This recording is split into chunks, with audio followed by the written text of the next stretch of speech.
Bismillahirrahmanirrahim. Assalamualaikum warahmatullahi wabarakatuh. Waalaikumsalam. Selamat pagi. Pagi. Bagaimana kabarnya hari ini, Pak? Baik, Baik, alhamdulillah ya, Pak ya. Mohon izin mengganggu waktunya Bapak nih. Perkenalkan, saya Ria Anggraini dari SDN Cipayung 01. Saya berdinas di sana, Bapak.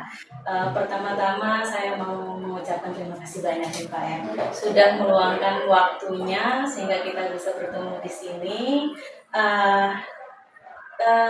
Banyak sekali yang ingin saya pelajari dari Bapak, seorang pemimpin di sekolah Bapak ini ya, Pak.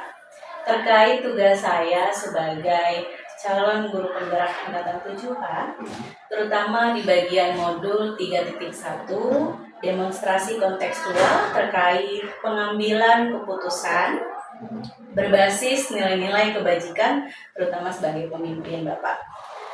Khususnya Bapak yang sudah menjadi pemimpin di sini, izin mungkin banyak sekali kasus-kasus yang telah Bapak alami begitu, yang luar biasa ya Pak ya.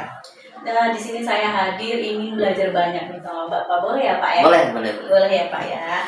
Oke. Baik Bapak, dari selama ini yang sudah Bapak menjalani sebagai seorang pemimpin, bagaimana Bapak bisa nih mengidentifikasi permasalahan mana yang menjadi dilema etika atau rujukan moral, Pak? Ya, baik. Terima kasih Bu. Terkait dengan berbagai permasalahan di sekolah tentunya selalu ada ya, baik itu dalam sifatnya permasalahan yang ringan, yang sedang, ataupun permasalahan yang berat sekalipun. Nah, di situ peran kepala sekolah harus mampu untuk menyelesaikan permasalahan tersebut. Kita melihat dari sudut pandang sebuah permasalahan di sekolah itu, pertama, apakah permasalahan itu ada kaitannya dengan konstitusional atau hukum? Nah, maka itu ada kaitannya terkait dengan sebuah kebenaran atau dengan kesalahan, karena pelanggaran konstitusional. Namun juga kita bisa melihat apakah jika permasalahan tersebut tidak melanggar konstitusional, tidak melanggar hukum, maka itu bisa dikatakan bahwa itu dilema etika. Artinya ada antara kebenaran dengan kebenaran, karena tadi tidak melanggar hukum. Nah, ini kita melihat dari sisi dua hal tersebut. Baik Bapak, jadi menurut Bapak kalau dua permasalahan benar lawan benar berarti itu termasuk dilema etika ya Pak ya. Kemudian kalau satu permasalahan benar lawan salah berarti termasuk rujukan moral ya Pak ya. Baik Bapak, nah selama ini Bapak ada nggak nih kasus yang menyerupai dua permasalahan benar lawan benar yang sudah Bapak alami di sini? Kita pernah menangani sebuah permasalahan yang kategorinya bisa dikatakan benar dengan benar atau dilema etika seperti itu.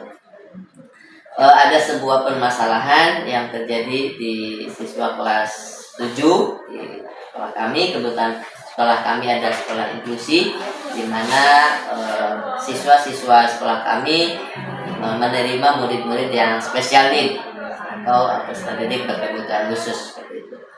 Nah, ini memang tidak mudah dalam hal menangani siswa-siswa yang special need ini, dan pernah atau beberapa kali terjadi permasalahan terkait dengan siswa special need. Salah satunya adalah ketika ada siswa kelas 7 tersebut yang dia sebenarnya alumni dari SD di Aljana juga, yang sudah selama ini dari kelas 1 sampai kelas 5 itu dia mengikuti program inklusi dengan pendampingan guru pendamping atau ada GP-nya seperti itu. Namun di akhir pendidikan SD, akhirnya ketika mau naik ke kelas 6, orang tua meminta supaya anaknya itu lepas dari guru pendamping, artinya tidak menggunakan lagi guru pendamping. Nah, Kemudian terjadilah di situ diskusi antara orang tua dengan sekolah, kemudian dengan tim inklusinya juga. Nah, pada keputusannya bahwa sekolah memberikan uji coba untuk lepas pendamping seperti itu selama 1 tahun di kelas 6. Kemudian berjalannya waktu, anak ini melanjutkan ke SMP Al-Jannah setelah selesai dari SD. Nah, ketika anak ini masuk ke SMP kelas 7, ternyata dalam prosesnya pembelajaran di kelas, anak ini masih sepertinya tidak siap dia atau tidak ada guru pendampingnya, karena seringkali dia mengalami tantrum. Kalau ketika tantrum dia marah-marah dan bisa menyakiti teman-temannya seperti itu. Dan ini membuat khawatiran teman-teman yang lainnya, takut disakiti atau tersakiti seperti itu. Nah, itu beberapa kali terjadi tantrum seperti itu yang membuat orang lain panik atau teman-temannya panik. Nah, setelah kita menerima informasi terkait kejadian-kejadian tersebut yang dilaporkan wali kelas kepada kepala sekolah, kemudian kita kumpulkan informasi-informasi terkait dengan kejadian-kejadian tersebut, kita catat, kemudian juga kita lihat rekamannya juga ketika anak ini tantrum, ya. Kemudian kita diskusi dengan tim inklusi, ya, tim inklusi, di mana di tim inklusi tersebut ada guru pendampingnya, ada terapisnya juga seperti itu. Di situ kita ingin melihat informasi atau perkembangan sebenarnya seperti apa ketika dia berada di kelas 7. Nah, kemudian mereka menyampaikan secara tertulis apa saja sebenarnya yang terjadi terkait anak ini, sebenarnya bagaimana kondisinya ketika dia belajar dan sebagainya. Dan ternyata memang benar bahwa anak ini tidak siap untuk tanpa guru pendamping, seperti itu. Jadi ini yang harus kita ambil keputusan, bagaimana sih menyelesaikan ketika anak ini terjadi seperti itu lagi. Seperti itu. Iya, iya. Berarti memang dilema sekali ya, Dilema, Pak, ya. betul. Jadi ada anak yang spesial yang seharusnya waktu jenjang SD-nya sudah bisa lepas guru pendamping, namun pada saat di SMP-nya kemudian setelah diobservasi anak tersebut sebenarnya masih harus memiliki guru pendamping, gitu ya, Pak. Nah, dari kasus tersebut Bapak bagaimana nih Bapak menjalankan pengambilan keputusan di sekolah Bapak, terutama memang dilema itu kan benar lawan benar gitu ya, Pak, ya. Ya, jadi kondisi yang terjadi pada anak ini, ya tentunya kita harus cari informasinya, kita gali informasinya, kita lakukan observasi yang melibatkan guru BK-nya, kemudian juga melibatkan wali kelas, kemudian tim inklusi dan tim terapisnya, yaitu kita lakukan bagaimana saat dia kita observasi bagaimana saat dia belajar, baik itu di kelas maupun di luar kelas, juga saat kegiatan-kegiatan yang misalkan ada kegiatan kesiswaan bersama-sama dengan teman-teman yang lainnya gitu di luar pembelajaran. Itu kita lakukan observasi selama beberapa waktu, kurang lebih waktu itu 3 bulan. Seperti itu kita observasi, kita catat bagaimana kejadiannya, bagaimana apa saja yang terjadi selama 3 bulan tersebut. Nah, dari hasil tersebut, observasi tersebut, kita diskusikan, kita analisis hasil observasinya, kemudian kita diskusikan bersama tadi pihak-pihak yang tadi disebutkan di atas, dan kemudian kita cari solusi permasalahannya seperti apa. Nah, setelah kita coba cari solusi tertulis, kemudian kita akan panggil orang tuanya untuk hadir ke sekolah. Kita menyampaikan bahwa sebenarnya anak ini masih butuh guru pendamping seperti itu. Dan orang tua harus melihat rekam jejak saat anak ini lepas guru pendampingnya waktu dalam observasi atau dalam kegiatan-kegiatan pembelajaran yang dilihat selama ini. Itu kita sampaikan kepada orang tua, itu yang kita lakukan. Oh iya, berarti yang keputusan Bapak ambil ini tidak merugikan kedua belah pihak ya Pak ya, terutama yang harus diperhatikan justru siswa dan orang tua muridnya ya Pak ya, dan supaya pembelajaran di sekolah, pihak sekolah juga bisa berjalan dengan lancar gitu ya Pak ya. Nah, dari permasalahan tersebut nih, langkah-langkah pertama dan prosedur Bapak yang Bapak lakukan itu gimana Pak? Langkah-langkah yang kita lakukan, pertama kita menganalisis, mengumpulkan informasi. Dari informasi yang sudah kita dapatkan dari seluruh tadi kita analisis, kemudian juga kita gali informasinya seperti apa ya, dari berbagai pihak, dari wali kelasnya, dari guru PK-nya, kemudian dari tim terapis, tim inklusifnya, itu kita informasinya kita analisis. Kemudian kita juga kembali ke komitmen atau SOP yang di dalamnya ada komitmen khususnya pada orang tua siswa inklusi ketika mereka masuk, yaitu ada wawancara dengan kepala sekolah, di mana itu ada komitmen apabila diperlukan kembali anak ini karena sesuai dengan istilahnya kebutuhannya adanya guru pendamping, maka orang tua wajib mengikuti adanya program inklusi, adanya guru pendamping seperti itu. Itu ada di hasil wawancara kepada orang tua inklusi yang masuk ke SMK Al-Jannah. Itu kita buat secara tertulis, kemudian juga kita panggil orang tuanya, baru kita sampaikan kepada orang tua tersebut. Oh ya, berarti Bapak langkah pertamanya dulu dianalisis, kemudian diobservasi dulu, melibatkan pihak-pihak terkait ya Pak ya, termasuk staf ahli ya Pak ya di sini ya Pak. Ya. Berarti Bapak sangat memikirkan nih jangka pendeknya dan jangka panjangnya siswa tersebut gimana nantinya ya Pak ya. Nah, Bapak izin kira-kira selama ini hal-hal apa saja yang dianggap efektif dalam pengambilan keputusan yang Bapak ambil? Ya. Khusus terkait dengan kalau permasalahan ini, hal yang paling efektif itu adanya tadi adalah di wawancara di awal bersama orang tua siswa BK.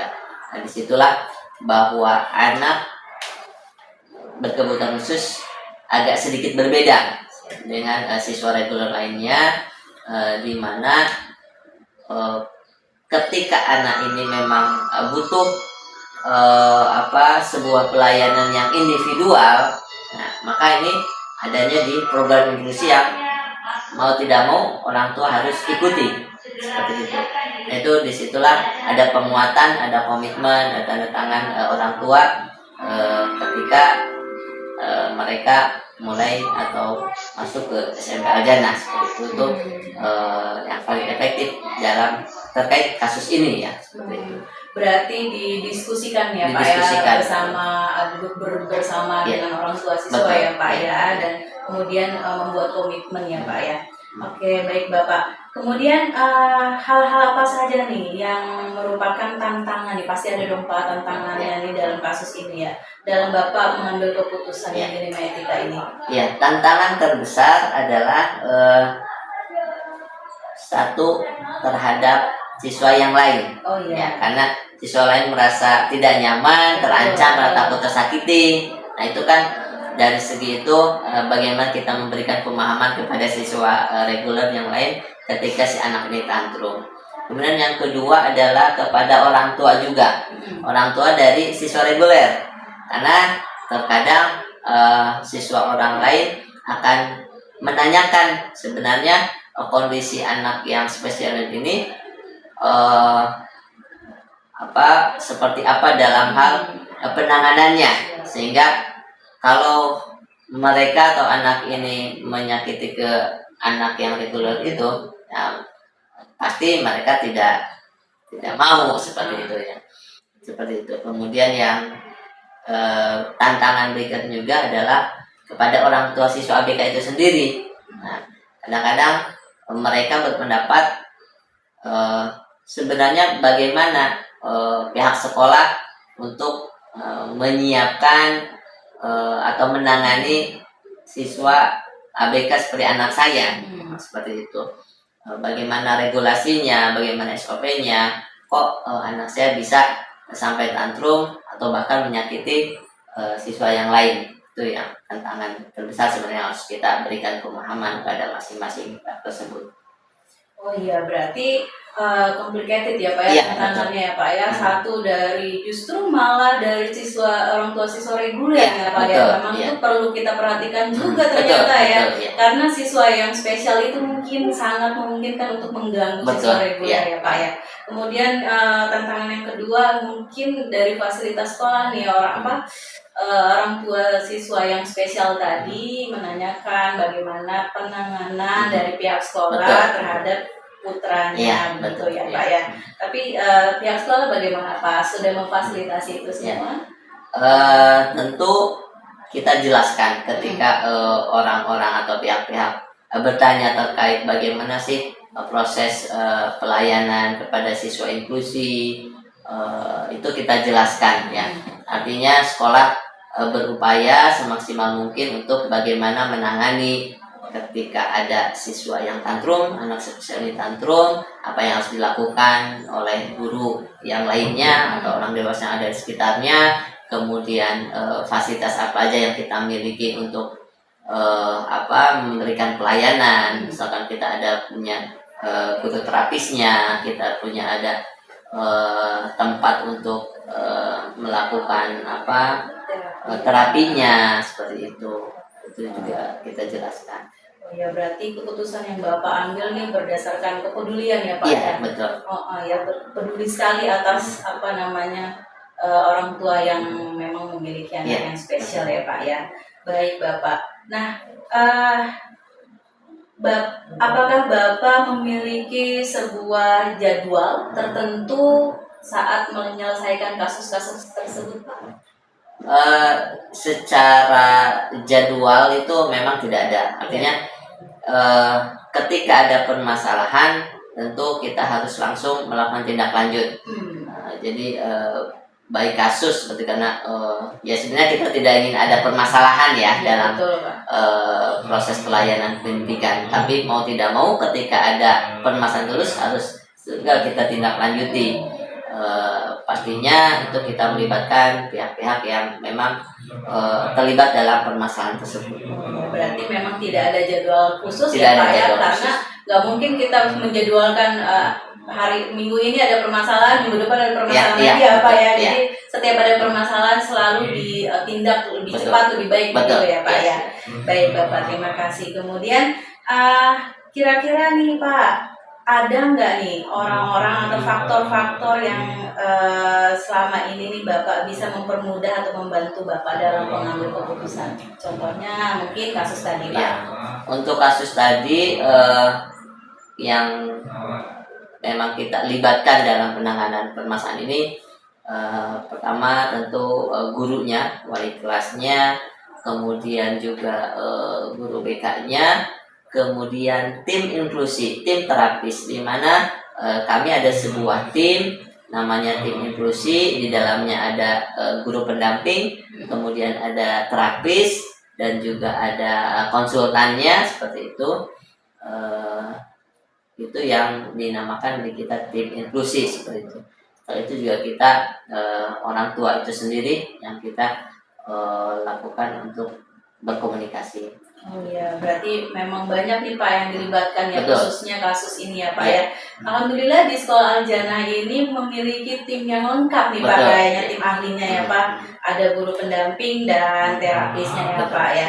Baik Bapak, dari kasus yang sudah terjadi yang Bapak sampaikan tadi, kira-kira apa nih Pak pembelajaran yang bisa Bapak petik dari kasus tersebut?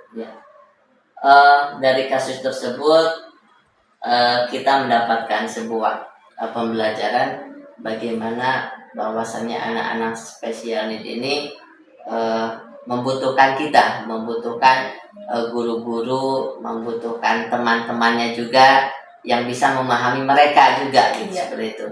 Karena memang tidak mudah bagi mereka, mungkin tidak akan sama dengan siswa-siswa reguler lainnya, di mana ketika dia ada keinginan, ada sesuatu itu ingin disampaikan, tetapi caranya mungkin ada sesuatu yang tidak bisa tersampaikan secara normal seperti itu, sehingga menyebabkan tantrum dan sebagainya. Itu pembelajarannya, kita bisa saling menghargai, saling menyayangi pada anak-anak. Kemudian dalam mengambil keputusan, tentu kita juga berpikir mempertimbangkan bagaimana sisi lain terhadap pengambilan keputusan itu, ya harus secara secara moral melihat bagaimana sudut pandang kondisi anak, kemudian kondisi keluarga, ya juga kemudian kondisi lingkungan gitu, itu juga kita pertimbangkan. Oh ya, jadi banyak sekali pembelajaran Betul, yang bisa ya. dipetik nih Pak ya dari kasus ini Pak ya, mungkin dari pihak orang tuanya, kemudian dari pihak sekolah juga. Betul. Dalam mengambil keputusan bisa lebih bijak gitu. Betul. Ya Pak ya. Baik Bapak, terima kasih banyak nih Pak. Sama-sama Ibu. Dari sekian kasus yang saya pelajari, mungkin bisa adanya permasalahan itu bisa buat bahan pembelajaran buat kita ya Pak ya, dalam mengambil keputusan yang lebih bijak gitu Pak. Baik Bapak, terima kasih banyak atas Sama-sama, waktunya. Ibu. Ya. Semoga bisa Bapak kedepannya bisa mengambil keputusan Baik. yang lebih bijak lagi, yang Ya, luar amin, biasa, amin. dan bisa bahan jadi pembelajaran buat saya nih Pak. Baik. Baik Bapak, terima kasih Ya, banyak sama-sama, Bapak. Ibu, ya. Assalamualaikum warahmatullahi wabarakatuh.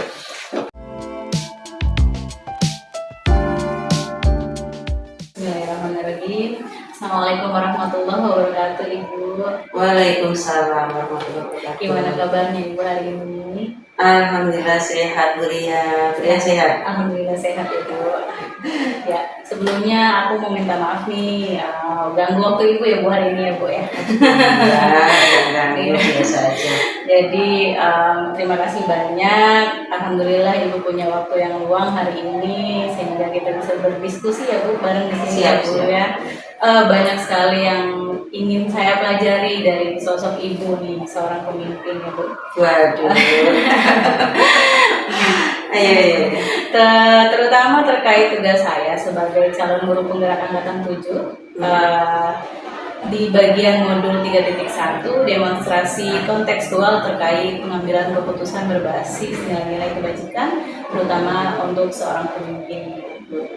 Nah, khususnya Ibu nih sudah menjadi pemimpin dalam kurun waktu yang cukup lama. Pastinya banyak sekali kasus-kasus yang pernah Ibu alami. Mungkin ada yang tarafnya levelnya rendah, ringan, atau sampai yang berat mungkin. Nah, dari kasus-kasus yang luar biasa yang pernah Ibu alami, boleh ya Bu saya belajar dari Ibu ya Bu? Boleh. Ya, baik Ibu. Selama ini bagaimana nih Bu?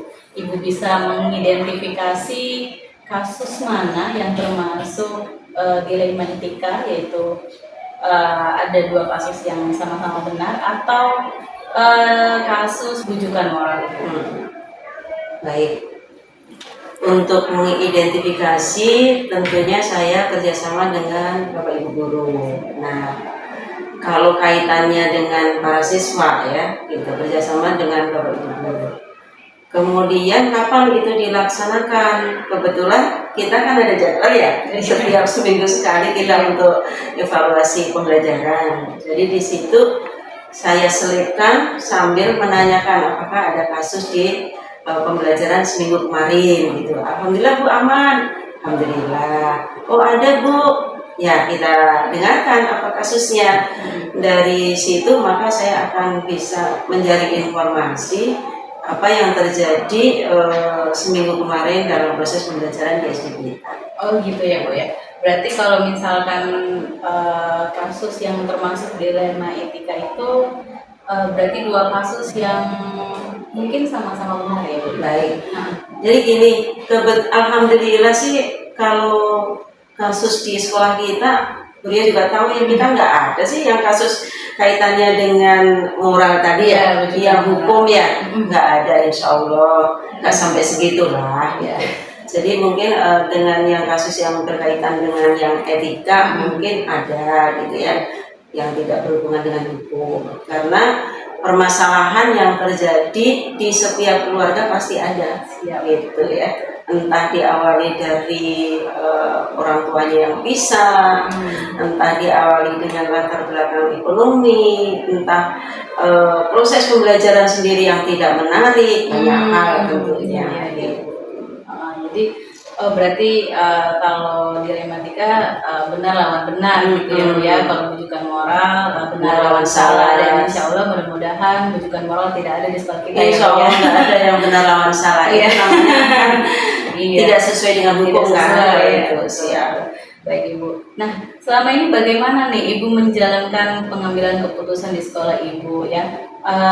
Terutama mungkin ada kasus yang mau Ibu angkat pada saat ini. Oh gini, oh ada. Kebetulan belum lama ini sebenarnya kasus itu kejadian dari dia kelas 4 sebenarnya. Oh. Kebetulan saya menangani sendiri, jadi pada saat itu saya sampaikan ke guru apakah ada kasus, karena masih PJJ. Jadi saya tanyakan ada nggak anak yang tidak masuk atau mungkin tidak memberi kabar seminggu lebih. Ada Bu, gitu. Oh baik.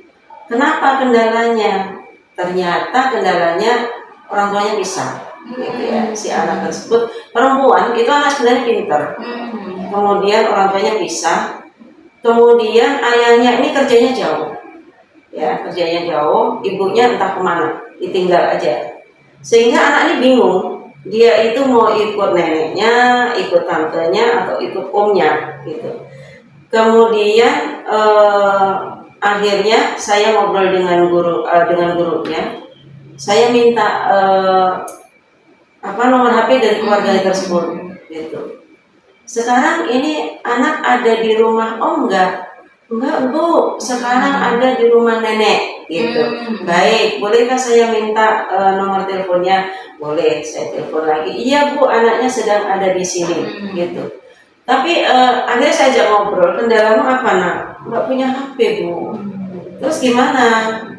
Ya makanya bingung, tugas tuh nggak sampai ke saya, karena saya nggak bisa masuk grup. Itu pada saat kelas 4. Oke, kalau gitu tugasnya dari Bu Tumini. Bu Tumini akan memberi tugas yang dari bu gurunya, nanti akan saya kirim ke paman, ke ommu kalau kamu sedang sama om.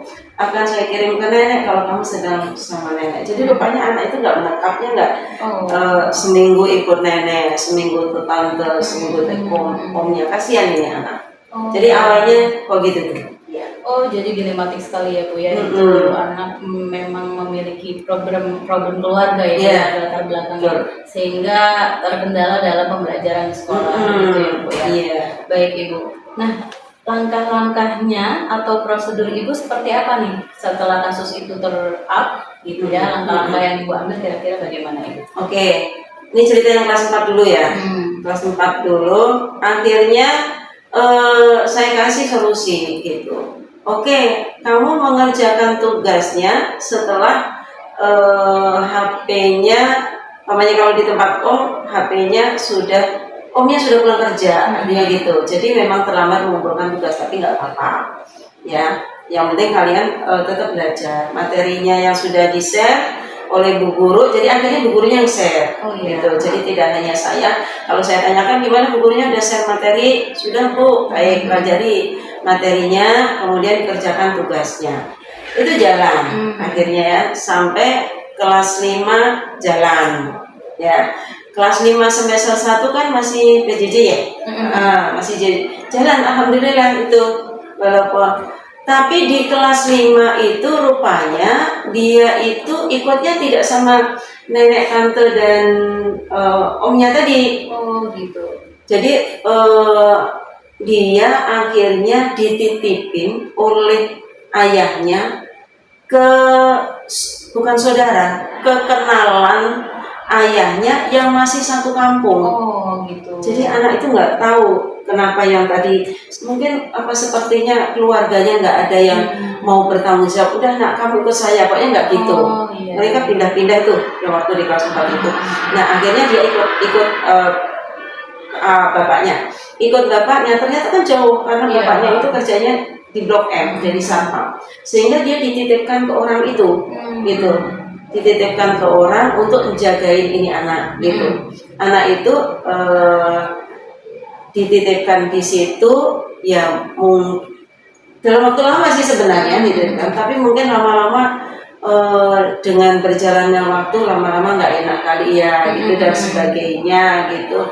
Akhirnya dia putuskan ikut sama bapaknya. Jadi dia berangkat dari Blok M tempat bapaknya bekerja, jadi dia kontrak di sana, Blok M Cipayung setiap hari gitu. Jadi di kelas 5. Dan info dari gurunya kelas 5 bahwa anak ini tidak ada masalah di kelas 5. Nah, muncul lagi masalahnya di kelas 6. Oh iya Ibu. Nah, di kelas 6 ini anak ternyata sakit. Jadi kelelahan mungkin ya. mungkin karena kelelahan, perjalanan jauh yang belum biasa dia lakukan gitu ya. Tahu-tahu dia harus Blok M Cipayung gitu ya. Kemudian dia nggak masuk nih, gurunya curiga. Kenapa kamu nggak masuk nak? Saya sakit Bu. Sakit apa nak? Ya sakit Bu gitu. Ya udah. Gurunya menyampaikan ke saya, itu kan sudah masuk ya, orang udah kelas 6, sudah nggak PJJ lagi. Saya sampaikan, baik sekarang ini solusinya Bu Guru, ini anak diberikan tugas. Jadi seperti PJJ, nggak apa-apa. Dia kan katanya sakit, jangan sampai ini anak ketinggalan pelajaran, maka diberikan materi, diberikan tugas sama seperti pada saat PJJ. Kemudian ternyata ini anak sakit, diperiksakan, ternyata ada indikasi TB, tuberkulosis kan, TBC ya. Dan itu kan termasuk penyakit yang menular. Iya betul. Sehingga gurunya koordinasi dengan saya, Bu gimana ini anak ternyata TB. Coba lihat hasilnya seperti apa. Saya lihat memang ini saya lihat, tetapi tidak ada tulisan positif TB, nggak ada sih. Ini nggak ada tulisan positif TB gitu. Enggak Bu, memang enggak, tapi kata dari dokternya itu anak kena TB. Sehingga ya sudah, solusinya tetap belajar jarak jauh. Kemudian sambil berobat terus selama 6 bulan, itu dari awal kelas 6 ya, 6 bulan semester 1. Kemudian pembelajaran dengan jarak jauh. Ya. Di semester 2 ini, alhamdulillah anaknya udah sembuh nih TB-nya. Begitu dicek 6 bulan kemudian, ini anak sudah minum obat 6 bulan, ternyata sudah bersih. Oh alhamdulillah. Begitu sudah bersih, maka ini anak sudah bisa masuk sekolah. Oh Gitu. iya. Alhamdulillah ya Bu. Iya. Berarti anak tersebut memang memiliki trouble keluarga yang luar biasa Iya, ya Bu ya. pokoknya perjalanannya ya dari orang tua yang bisa Iya, betul. tinggal pindah-pindah ke rumah saudara satu yang lain, dititipin ke orang lain yang satu kampung dengan bapaknya, kemudian melakukan perjalanan jauh setiap hari dari Blok M ke Cipayung, sakit TB, komplit itu anak. Komplit banget, tapi Komplit banget. dengan seperti itu mudah-mudahan itu anak tersebut bisa Ya, lebih kuat ya Bu. menjadi kuat, menjadi lebih mandiri, menjadi lebih dewasa. Iya. Ya, insya Allah lebih kuat. Jadi yang Ibu ambil langkahnya berarti Ibu terjun langsung ya Bu dalam masalah itu ya. Iya, dari kelas 4 alhamdulillah saya sudah terjun langsung. Ya. Mengobservasi anak tersebut ya Bu. Iya, baik. Lanjutnya Ibu, selanjutnya hal-hal apa saja nih Bu yang Ibu anggap efektif untuk pengambilan keputusan pada kasus-kasus seperti ini, contohnya kasus tadi yang lebih Oke. Sebelum ke situ cerita dulu dikit lagi biar ceritanya tuntas ya. Semester 2 dia sudah negatif. Nah, akhirnya dia masuk terus. Saya tanyakan lagi, bagaimana ini anak setiap harinya? Iya Bu, sekarang anaknya berangkat dari Blok M ke Cipayung, tapi kondisinya alhamdulillah sehat, gitu ya. Jadi tetap dari Blok M ikut ayahnya, dari Blok M Cipayung, Blok M Cipayung dia naik Transjakarta ya, dia punya kartu Jaklingko ya.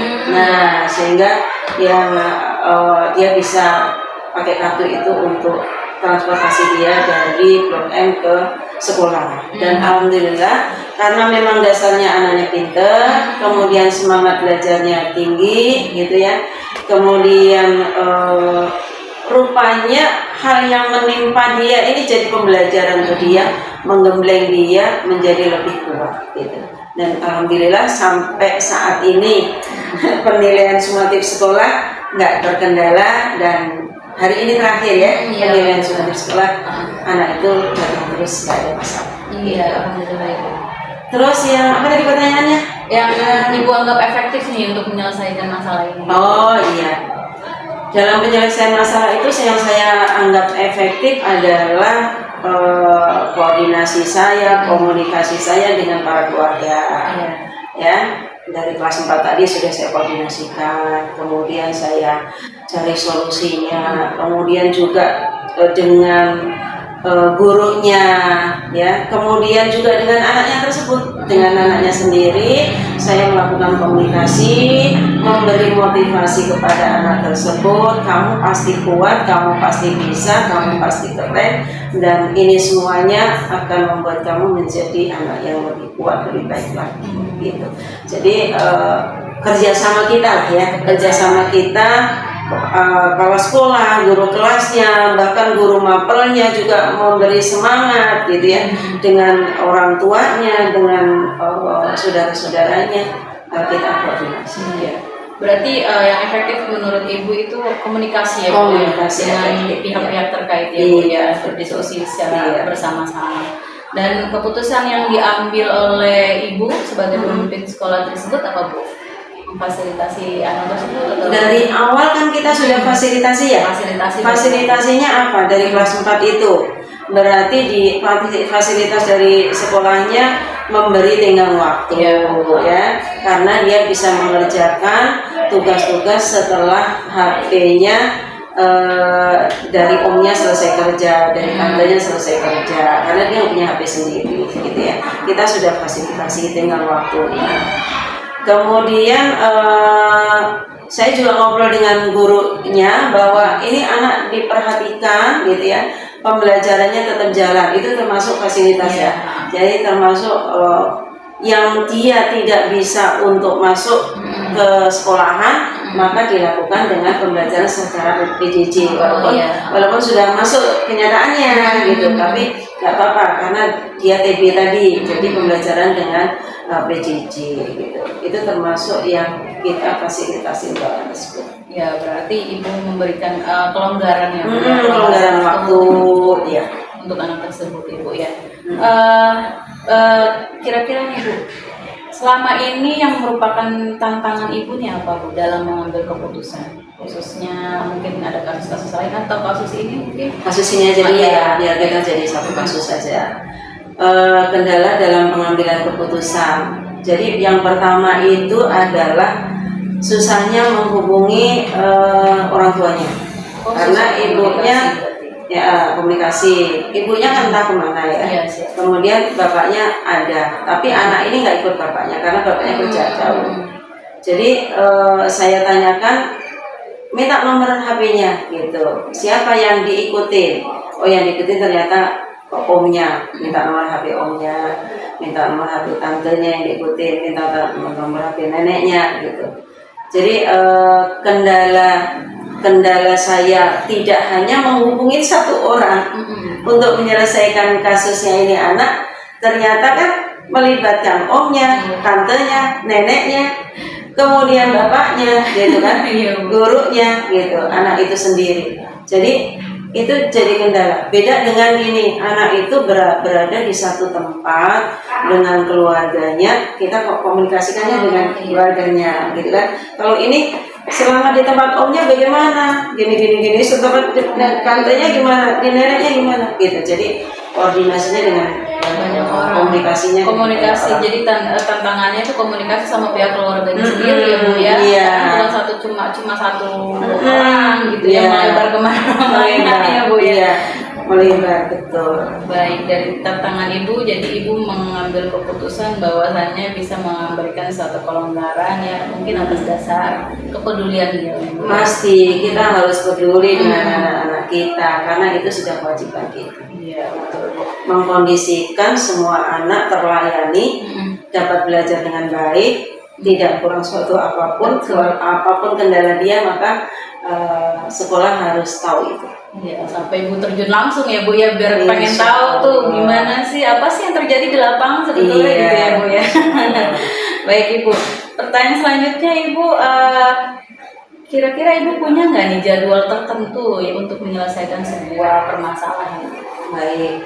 Kalau jadwal kita refleksi atau evaluasi pembelajaran ada jadwalnya sih seminggu sekali gitu ya, setiap hari Kamis, harinya setiap hari Kamis, kemudian bergeser menjadi setiap hari Jumat. Tetapi itu fleksibel. Fleksibelnya artinya apa? Pada saat hari itu saya ada tugas di luar karena memang ada tugas-tugas lain selain di sekolah, maka itu bisa mundur. Tetapi itu kita jadwalkan untuk kegiatan evaluasi pembelajaran. Nah, kemudian untuk penanganan kasus-kasus, untuk menjaring data dulu, untuk menjaring data ya dari jadwalnya pada saat kita evaluasi tadi. Tetapi untuk penanganan kasus ini, menangani kasus si A ini, saya jadwalkan tanggal sekian ini melakukan apa, tanggal sekian apa, enggak ya Bu ya. Kenapa tidak? Satu, terkendala dengan apakah orang tua bisa dihubungi atau tidak pada saat itu. Kalau udah dijadwalkan ternyata nggak bisa, nggak dong, nggak efektif kan. Yang kedua, apakah pada saat itu saya tidak ada tugas luar, gitu, nggak efektif. Jadi saya nyari yang efektif aja. Begitu saya bisa langsung saya tindak lanjutin. Saya dapat info ini, saya langsung TR hari itu juga. Kemudian berapa hari kemudian saya tanyakan perkembangannya. Sampai di sini saya TR kembali gitu. Jadi nggak ada jadwal khusus, enggak. Tetapi begitu sudah ditindaklanjutin, kemudian dilihat lagi perkembangannya sampai mana, tindak lanjutin lagi, gitu aja. Berarti jadwal yang ada untuk menjaring data itu seminggu sekali ya Bu ya? Iya. Ya, Bu. Cuma kalau memang ada satu problem yang harus diselesaikan, sebisa mungkin diselesaikan secepatnya ya Bu ya? Tidak perlu menunggu-nunggu jadwal ya Bu ya? Karena lebih cepat lebih baik gitu ya Bu. Baik, kemudian Ibu ada nggak nih faktor-faktor yang selama ini bisa mempermudah Ibu dalam menyelesaikan masalah ini? Banyak. Yang bisa mempermudah saya menyelesaikan masalah, yang pertama adalah kerjasama kita semuanya antara kepala sekolah, guru, tendik, orang tua, ya, dengan anak-anak tentu perlu kerjasama kita. Dan itu yang paling pokok. Kemudian saling peduli kita, ya, saling merasa bahwa ini tugas saya, tugas kita semua, gitu ya. Tugas kita semua untuk mengkondisikan anak untuk bisa belajar dengan baik tanpa anak punya masalah, gitu ya. Jadi intinya tim kita, ya, teamwork SDN Cipayung 1 yang solid, yang bareng-bareng, merasa memiliki, merasa itu tugas kami semua, itu yang paling penting. Jadi faktornya pertama itu kerjasama tim yang solid ya Bu ya. Kemudian harus didasari dengan rasa kepedulian ya Bu. Jadi seandainya ada permasalahan ya itu masalah kita bersama. Iya, betul. Jangan bilang ini kasusnya di kelas 6 berarti guru kelas 6 aja, tidak. Jadi semuanya itu. Baik Ibu. Nah, pertanyaan terakhir nih Bu, dari semua hal yang sudah disampaikan khususnya kasus tadi ya itu. Kira-kira nih pembelajaran apa yang bisa Ibu petik dari kasus tersebut? Pembelajaran yang bisa saya ambil ya, ternyata tugas saya banyak. Iya betul. Banyak dan berat mungkin ya Bu. Iya. Jadi guru atau kepala sekolah itu nggak hanya sekedar ngajar aja. nyampai materi aja. Didiknya harus benar-benar dari hati. Artinya tahu kondisinya dia, ya, tahu masalah-masalah dia, perilaku yang terjadi di sekolah ini akibat apa, harus diurutin tuh, dicari tuh kenapa ini anak begini, dicari masalahnya, gitu ya. Nah, dengan itu, dengan adanya kasus, mungkin dengan adanya permasalahan-permasalahan, maka kita akan banyak pengalaman dalam menangani kasus.